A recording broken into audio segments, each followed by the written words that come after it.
Welcome to South Coast Matters. South Coast Matters is a public access program where we bring together civic leaders, business leaders, and citizens to discuss how we can positively impact the South Coast communities. So he's Paula Tender. And she's Julie Taylor. And today's guest is Dana Rebeiro. Dane's a councilor for the city of New Bedford, Ward 4? Yes, Ward 4. Okay, good. Tell us a little bit about yourself, Dana. Well, I am from New Bedford, Massachusetts, fourth generation Cape Verdean American. I work currently for the Democratic Party. I do community of color outreach. I've always been very active politically. My father started the Black Panther Party in my city, so he and the party were a huge part of my foundation politically. And so I've always been involved with Amnesty International, work to free political prisoners, you know, abroad and in the U.S. So it all sort of eventually braided together, and I decided to run for office and utilize all of the great influences that come with being a city councilor, but to do it not really in terms of like a long-term plan of, you know, I'll do city councilor for this long, and then I'll do this, and then I'll do that. We expect you to be governor in about 4 years. Oh God, no! I've spent way too much time with Deval Patrick. I've seen what that's like. No, thank you. But just what I can do in a tight, short term. I've given myself 3, if I can get in 3 times, and leave behind 2 legacy programs, and improve Ward 4. So you just mentioned 2 legacy programs. What would be your legacy programs? One is actually something I stumbled upon. There was a community garden that was having a hard time.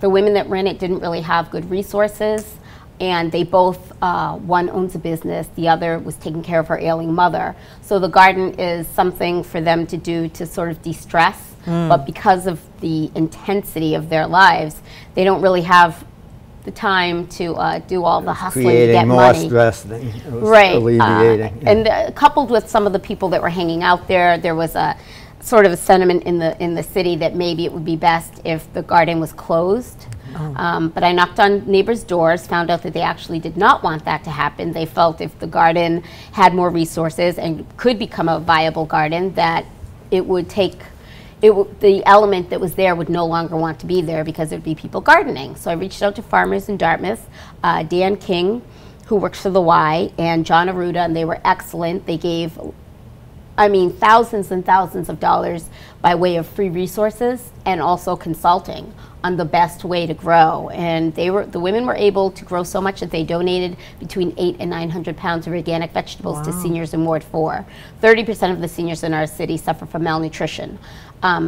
And that means they get 1 meal or less a day or everything. In New Bedford, 30%. Isn't that crazy? Yeah. I mean, you figure once you hit a certain age and you're getting money, you don't get any more. But the medicine that you pay for and your heat and your electricity and all that, that continues to go up. So people really have to take away from things like their food and good food and healthy food, which continues to swing back and get them, because we have people that have return visits to hospitals because their bodies can't fight disease and infection because they're not being fed properly, or their bones are weak because they're not getting enough calcium in their diet. So the goal is, moving forward, to get a greenhouse, because our grow season is very short, so that year-round we can be growing and donating, and we can put a dent in senior hunger in Ward 4. And hopefully, if any other councilors in any other wards want to do the same, they can reach out and I can show them what I did. Well, I was just going to ask you about branching out into the rest of the city, because it's probably not just your elderly people. You probably have a fair number of children and families that are in need of fresh food. Actually, last year we gave away so many times to seniors that eventually there was so much food left over that we did get single parents with children under 8. And it was a perfect time because it was right before the I don't know, the stoppage that was going on at Market Basket. So I got a few hit-ups on Facebook from people saying thank you, because that was the last batch of vegetables that we were able to get for some time. Now, who's working the gardens? Who actually does all the physical labor? It's Diane and Joanne. They run the garden, and then there are people that live around there that donate time. I mean, there's one woman, every morning she likes to have her coffee and just water, you know, all the boxes. It's like her Zen meditation time. Okay. And she probably, if she takes a whole basket of vegetables, that's a lot. For her, she just likes to be out there in the morning and hearing the water and, you know, having her coffee, and that's what she likes to do. So it varies, the people. Some women come with their children, and they get like mommy time, and their kids can play, so they can keep an eye on them. I was able to get the city to put a fence around it. That way, when the mums are there, they don't have to worry about the kids running into traffic because it's enclosed. The police department has promised shrubbery, so moving forward, I'd like to get some really tall, the land is compromised. It's the old Morse cutting tool factory. So all the growing is being done in boxes above land. So moving forward, if we can get some really nice, tall sunflowers planted, those detoxify land. It also will provide some privacy so that when people are there gardening, it's a little more relaxing for them. I'd like to I have big plans, so I'd like to get a butterfly bush, because when I grew up there were butterflies all over New Bedford, and now if you see one, it's like, what the heck is that thing, you know? And so what is a butterfly bush? It's a bush that once you release butterflies, they're attracted to that bush, so they'll go there to eat, and it keeps them in like one area. So that eventually, I've been reading about these things. I've been doing all this research. There are things called traveling libraries. So we can put up another little shed and have books in there and have them so that they're constantly being changed in and out, so that when the mums are gardening, we can put big pillows so that the kids can drag them out, read their books. Oh yeah, I've been making donations to our high school band. I've read that complex compositions are like a gym for children's brains. So I would like to work on literacy in terms of getting kids to read at a younger age, even if it's just little books. So one of the bands that has the most complex compositions happens to be the Beatles. So if I can get a couple of violins donated, I found some people that said they would go and teach kids a little Beatles, you know? Right. So it would not only be a community garden, but it would be a place where kids can read, where kids can learn music, and a place where their mums can sort of de-stress, and at the same time be donating to seniors. So what is your second legacy project? It is what I call the Torch Program, and that is every year I have people shadow me. I teach them everything about being a city councilor. Oh, that's awesome. I learned that this time, before the primary, there were 5 of us, and there was one guy that had no idea what being a councilor was about. He was like, oh, you go to 2 meetings and you go to a couple of events. And I was like, are you kidding me? And he works nights. So in the interviews, and they were like, well, during the day, will you be able to address constituent needs? He's like, oh, no, that's when I sleep. And I was like, you should maybe do a little bit of research before you come into this position, you know? So I train everyone on... Are you training younger people or...? Ages 18, the oldest is 53. Okay. People that are passionate. They have to make 3 promises. 1, that they won't serve more than 3 terms. 2, that they will leave behind 2 legacy programs. And 3, that they will mentor 4 candidates. Okay. Oh, that's great. Pass the torch forward, absolutely. Good, good. Okay, let me back you up. You went to fancy schmancy prep school. I did, Bremer May, then it was school for girls. It's co-ed now. It's co-ed. Yeah, when the governor came to visit my ward after he was elected, I told him I went to Bremer May School for Girls. He's like, you know it's co-ed. I was like, what? So, shows you how active I am with them now. Yeah, okay. But yeah, it's a small girls' school. It was a little Was it a boarding school at the time? No, it used to be. Initially, it was Miss May and Miss Brimmer, and then they joined. So it's in Chestnut Hill. It's consisted of 2 houses and what used to be a barn that they turned into a gym. There were 200 kids that went from kindergarten to 12th grade. Our graduating class was the largest in the school's 100-year history. We had 16 girls. Okay. Did you commute from no, we lived in Boston. We moved so that I could. Okay. So I mean, I took the T. Everyone did, but it wasn't like the drive from New Bedford to yeah, that would have been quite the commute. I know. Well, I drive now to go to the party, so it's actually not that bad. But at that age, it would have been. But I wouldn't have been driving. So right. Depends on the time of day you drive to. Yep. Good. And you went to Howard when? I went to Howard University, yes. I wanted to go there. One of my favorite writers is Zora Neale Hurston, and she went to Howard. Thurgood Marshall went to Howard University. Those were the two people that really got me interested. Good. A friend of mine was a year older than me, so her freshman year I came to visit, and I just fell in love with DC. The school I went to was pretty much all white, so it was nice to go to a school where I didn't stick out like a sore thumb. And DC is Chocolate City, you know. Someone got in trouble for saying that, but whatever. It is, or at least it was. I haven't been there in a while.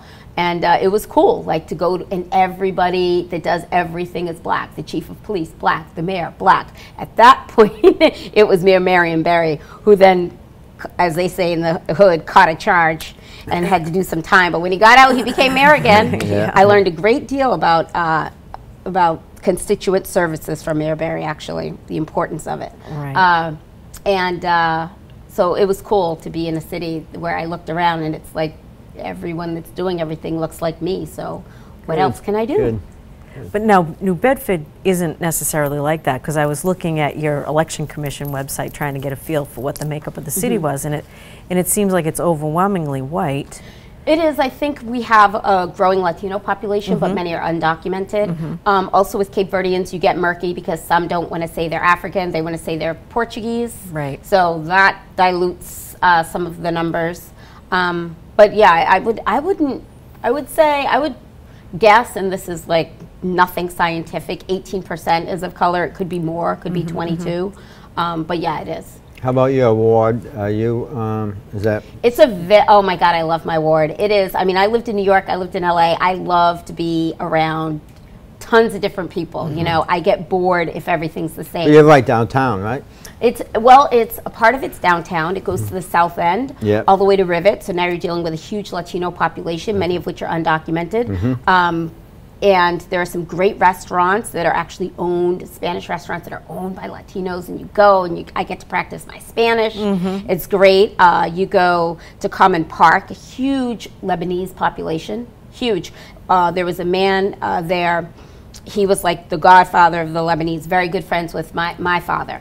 And his son now owns a pizza restaurant. So I go there and it's like everyone comes in and out, and the Lebanese community, I find great similarities between there and our Cape Verdean community, the way they're family oriented, their hard work ethic, their pride of themselves, which is a good thing. There's also, you've got some of those beautiful old homes, so you've got some people that are quite comfortable. You've got a huge, like downtown, you've got students, you've got an artist class, and the West End, you've got old Creole homeowners, and a lot of them now, their kids have inherited their homes. So it's diverse. That's what I like about it. I know some great Portuguese restaurants down there. Portuguese and Cape Verdean. There's actually, Cobblestones is Cape Verdean, but the woman, it's more like American food. It's like breakfast, lunch. And then right around the corner is Cheese and Crackers. I just forgot the name, which is awful because I go there all the time, and it's Cape Verdean. So there's a few. I find that the city doesn't really do a good job about being as assertive about how diverse it is. Sort of that Yankee New England thing is what they like to portray, which is fine. But I just find that people that come, whenever I say, hey, you want to have some Creole food, their eyes light up. And oh, do you want to have Ecuadorian food? I mean, people love to experience cultures that they've never been around. So moving forward, I would like to see more inclusivity with our city and with getting out the word about all the people that live there. Gee, Paul, maybe we could help. It would be nice to go on like a Taste of New Bedford tour or something. That'd be great. Yeah. That would be awesome. Yeah. I did an article on Churra Square. I can't even say the name of it. Down the south end, little Portuguese restaurant about the size of this. Oh, Churrasco. Yep.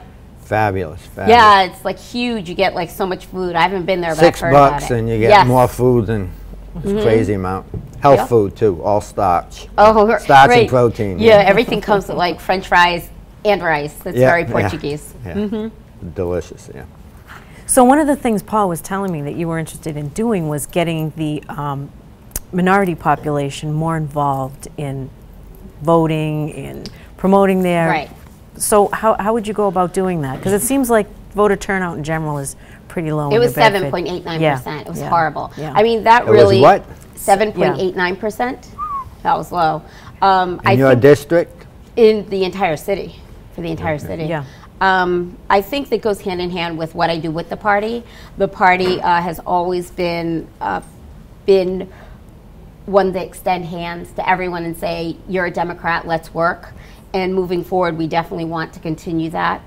For me, I think it's important not only to remind people to get registered and to vote, but also the importance of running for office and making it realistic about the time, what you need in terms of your background and what you can bring to the table. I think that there's nothing but opportunity for a diverse group of people in New Bedford of all ages, of all nationalities, to get involved and give a year or 2 years or 3 years, no more than that, but to give time to really move New Bedford forward. And there are so many areas that I am ignorant about that we could definitely use new voices. New Bedford's really, I went to high school right outside of New Bedford. That was a long time ago. But New Bedford's come a long way. I think a much further way than Fall River or Taunton have on the South Coast. Right. Well, I think we have a very strong downtown, which is the stable. Zeitarian, which is a great asset. Yeah, our fishing industry is very strong, and there's definitely room for small business growth. That's something, if I were to continue with elected office in my city, that I would really like to push, is that we make sure that we rebuild the middle class that was destroyed during the Reagan era. And I saw it firsthand. I mean, I have family that were, general contractors, and they took a beating, and they lost a great deal of money. And it's we need to so now people have sort of become like a working poor class. So in my mind, the important thing to do is to see what we can do to bring them back to a strong middle class. People that have been middle class, over a few generations have lost that, and to move forward within that vein, make sure we take care of our New Bedford people. Growing small business is good, because I was looking at some statistics from Serpent, and back in 1990 it seemed like about 70% of your people were able to live and work in town, and now that's down to like 11%. Right. And most of them are more and more having to work outside of the area, and that's got to be really tough on From 70 families. to 11? Yeah. Yeah, so it seems like a lot of the jobs have gone. We know that Right. from the manufacturing and all that, and now people have to go elsewhere. It definitely is like the sunbeams, those sort of factory jobs drying up, and we weren't very smart in making sure that we were giving people the education for like what's coming up next. So now for me, I talk with different people about doing job fairs, but job fairs for as little as middle school, so they can start thinking about what they like and what they're good at, and we can start saying, well, these are the classes that you really need to make sure that you take and that you focus on. And this is what comes. Some kids, they have no idea like what they do at certain jobs. So like when I go and I talk to them about what I do, they're amazed that it's so much, or the way I do it, that it's so much outside of an office, and it's so much dealing with people. And sometimes it's like putting a puzzle together, because there's a problem and you have to get all the pieces together. So the more we can get our kids thinking, not so much in terms of, I mean, obviously it's about how are you going to pay your bills, but it's about how are you going to fulfill your destiny, be fulfilled as a little person, contribute to the city, and make your mark. Do you have any of your business leaders, maybe from some of the bigger companies in the area, that reach out to kids or try to explain what it's like to work where they work, or what kind of skills were needed? Or? I think that is a good thing. I think also it's good to have people like, for example, one of the head stylists from J. Crew, Troy, is from New Bedford. They are now selling his lipstick on his line. So it's great to have people like Troy, who went to the same schools these kids do, look like these kids, come back and say, this is what I'm doing now. We have, there's another young man who does production for concerts. I mean, he's he works with Kanye West, some of the biggest names. It's great to have someone like Christian come and talk about what he does and the mistakes he made. You've done that too, though, right? I did do some production, not on their level, but yeah, I did. Okay. And it's good to just let kids know, I think, first and foremost, from people that look like them, and try and bring back some people that have left to do real estate, that had to leave with great law degrees, because there's very little opportunity. Unfortunately, there's a great deal of nepotism in our city. So if there is a job, it's probably going to go to one of 5 or 6 families. And that cuts out, you know, tens of thousands of other people who are equally as qualified, if not more, but don't maybe have that last name or that connection. All the more reason to bring in a more diverse group of people to become involved. That's what I'm hoping civics. for, that the more people that get elected, the less favors certain people feel that they have to pay. Yeah. Now you're in your second term? I'm in my first term. Oh, your first. Yeah. And you're going to do 3 terms, right? If I can get elected a second and third time, yes. Yeah, I'm sure you will. Then after that, go back to Die Hard, so you do Die Hard 11? No, I'd like to maybe go back to school so I can teach at BCC. I think that'd be great. I would really love to teach government classes there and sort of pull more young people or older people or whoever to think about what they can contribute by running for office. Now, how big is the BCC campus in New Bedford itself? It's a pretty good size. I mean, they redid the Star Store building, and then they also have the Purchase Street building. So it's a good size, and it's because it's on 2 different ends. The kids, they really walk around a lot. That's been a huge, I mean, that was Mark Montigny's brainchild, one of his legacy projects, one of many, but it really did a great deal. Like when I was a kid, downtown was the place to be. And I always accredit it to where I went to dance school, Stella Pifko's dance studio. You know, it's so many people forget that this woman had a dance studio for years, and every weekend you had every young girl felt like in New Bedford there and their mums. So, you know, some would sit there, but everyone went and got coffee. Everyone went to Star Store to run errands. All the mums went and had lunch, and she was responsible, this one woman, for keeping businesses growing and opened because of her dance, because of her dance studios. Yeah. So you're beginning to see that take off more than now in the That's one of the reasons why I want to encourage more women owning businesses. Right now it's less than 7% for women and minorities. And that's one of the reasons why I like to, because I saw what she contributed and never got any credit, you know. And she's still, like, she's part of the Polish women's business. Is it still going on? Stella Pifko, no, her studio's gone, but she is a part of the Polish Women's Business Association, and just an amazing woman. And so I think that other young women, if I can afford them the opportunity to hear from the Stella Pifkos and sort of build a bridge for them to open up a small business, that's the way to go in terms of getting the numbers back, the people that get to work and stay in the city. And it will just help to encourage stronger families by having women own the businesses, because they tend to really generate a lot for more people. They tend to do that, and women are great bosses, and we tend to understand things like maternity leave and those little things that come up that, you know, the Walgreens don't. So it's good on many levels. Yeah. Nothing attracts more business like small successful businesses. They just like a beehive once they get rolling. And New Bedford is exciting because it's I think so. It's got some very funky, cool businesses. You have art studios, you have great restaurants, coffee shops, no problemo, upper crust, or what's the pizza place I like there? Oh, right, Brick. Brick, great pizza. Yes. Yep.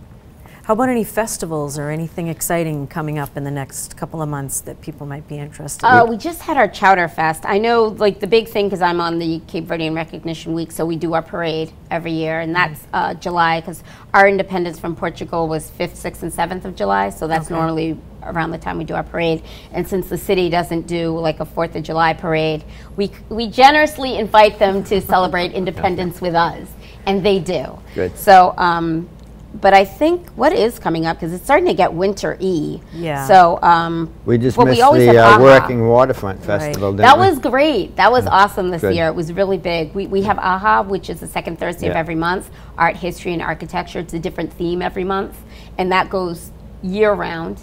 and it's great. That is another. That's over 13 years old, and that should get a lot more credit for being able to help revitalize downtown, because it got hundreds of people there that once again would stay for dinner and drinks. I'm on the committee of AHA. And it works. For some reason it works. Absolutely. If somebody told me about AHA, I would say that won't work. That would never work. People aren't going to go to New Bedford to see an art studio or something. Well, it's a different theme. It's the fact that like the whole area like sort of opens up, and it feels more neighborhoody, and the same people come, so you see the same people, and even people from Mattapoisett, Marion, you know, they all come from all over. Actually, it's so big that we also we're working with the Mr. and Mrs. Dennis in Fall River, because there's now an AHA in Fall River. So it's a brand model that is probably going to be replicated in lots of different cities. It's incredible. I would like to see the footprint of AHA grow. Right now it's very heavy downtown, but we have the International Marketplace, which is in the North End, and the good governor, Deval Patrick, gave us $5 million, and we were able to redo the streets. So, and there are so many businesses, restaurants that are being opened up there that are owned by Latinos and Portuguese, some of the great Lydia's, great bakery. So there's no reason why the footprint can't be extended there, and then eventually to the south end, and we can do like a citywide AHA. That would be excellent. We shall see. Maybe the person that wins after me can help with that. There'll always be work to do. We're running out of time. We need you to commit to coming back here again. Absolutely. Okay. After election season. After election season. Yeah, you've got a lot of work to do. This show won't be played till after election season, so people already know you've won when they're watching this. They say, "Oh, she won." Oh, okay. It's over before. Or there'll be a disclaimer. Yeah. But it was so nice for you to come, and it was nice to hear about all the great things that are happening in New Bedford. Thank you. I love talking about my city. Absolutely. You should. You should. And one last question. Your first paying job was Die Hard. Yes. What did you do? I was a production assistant. Okay. That means I was a go-for. We have a production assistant here, Steve Castellina. Okay. He's our go-for, yes. It's unbelievable. Like literally we closed down, was it 5th or 6th Avenue because a building needed to be exploded and you had to get people away. Right. And then the next day it's like, in that one, Sam Jackson was in that movie, and I know that he loves peanut butter on his waffles and on his pancakes, so I always made sure in my backpack I carried peanut butter so that if we were out somewhere and they didn't, I could keep them happy. So it's one of those jobs where you never know what you're going to be doing. We've got to wrap it up. Thank you very much for joining us at South Coast Matters. And our email is southcoastmatters@gmail.com. So please tune in next week to our show when Steve Smith will be our guest. Thank you for coming. Thank you, Dana Rebeiro, for being here. Thank you for having me. Bye-bye.